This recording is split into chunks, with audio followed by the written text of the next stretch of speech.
Welcome back to Squawk on the Street. Shares of Union Pacific down just over 2% this morning after reporting a 28% decline in quarterly profit as the pandemic continues to disrupt global supply chains and with it freight flows. With us now, first on CNBC is Union Pacific Chairman, President, and CEO Lance Fritz. Lance, thanks for being with us today. Good to see you. Yeah, it's good to see you as well. Thank you for hosting me. So 20% drop in volumes for the second quarter. Do you think Q2 was the bottom, or given the fact that we are seeing this resurgence in COVID cases right now that are either putting a pause or pushing rollbacks on reopenings across the country in key parts of the economy, is it too soon to say? That's a great question, Morgan. So the second quarter, the depths of the second quarter for us were 25% down year over year. And what was unique about it was the pace and the depth combined. We had never seen volume drop off that quickly as the United States shut down parts of our economy. I think it's too early to tell to put an absolute stake in the ground and say we won't see that happen again. But our best estimates when we look forward are that the recovery is bumpy and slow. But I don't anticipate seeing another hard shutdown like we saw during the second quarter. I'm not sure.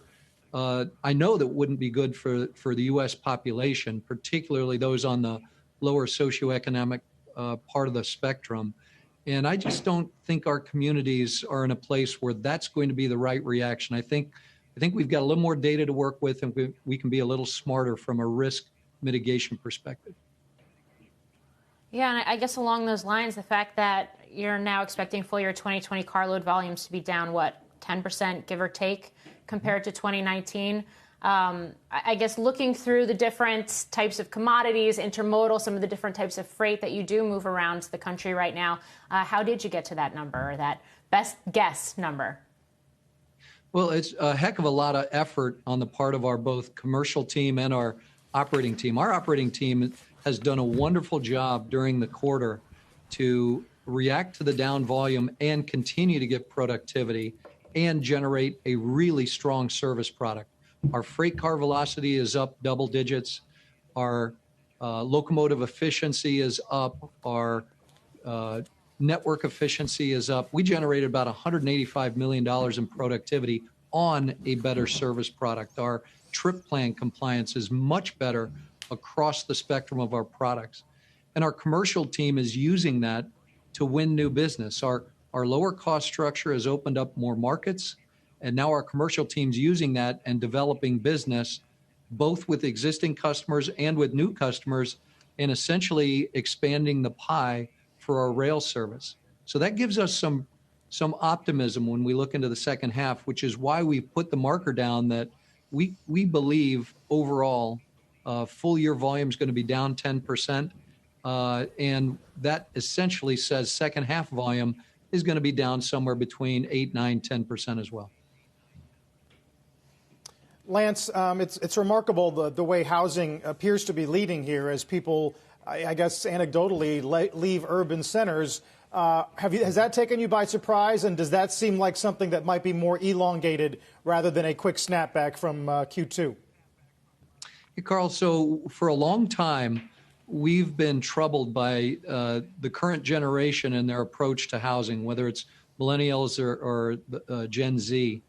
And a lot of our research was telling us ultimately those generations want much of the same that their parents had. They just don't want it now. And maybe what we're seeing in COVID is the acceleration of not wanting it now and accelerating maybe some of those decision points. I'm certain I'm seeing in our community here in Omaha, Nebraska, higher demand and coming in from large population centers because we offer a lot of what people are looking for. You have an opportunity to enjoy your community. There's much to offer from an arts and leisure perspective, but you also have a little bit of an ability to lower the density of where you live, which is, I think, part of what's driving the current housing market. Lance, on the one hand, at the beginning of the month, USMCA was finally implemented and went to effect. On the other hand, you continue to see these rising tensions between the U.S. and China economically and geopolitically. How are these different trade cross currents playing out across the railroad right now? Yeah, it's deeply troubling, Morgan, the tension that has arisen between the U.S. and China. Clearly, there are certain aspects of Chinese mercantilist behavior over the past, call it decade or two, that need to be addressed. And the unfair posture that many of our industries face when they're competing in the Chinese market. But setting those aside, and I think those have been highlighted and they are teed up to be addressed. It's very troubling how China is now being broadly vilified in a number of ways. Now, again, clearly some of the behavior has to be addressed, but they are a very large market. They're a large part of the global economy. They're a critically important trading partner for the United States. And we have very significant supply chains that are tightly woven with China.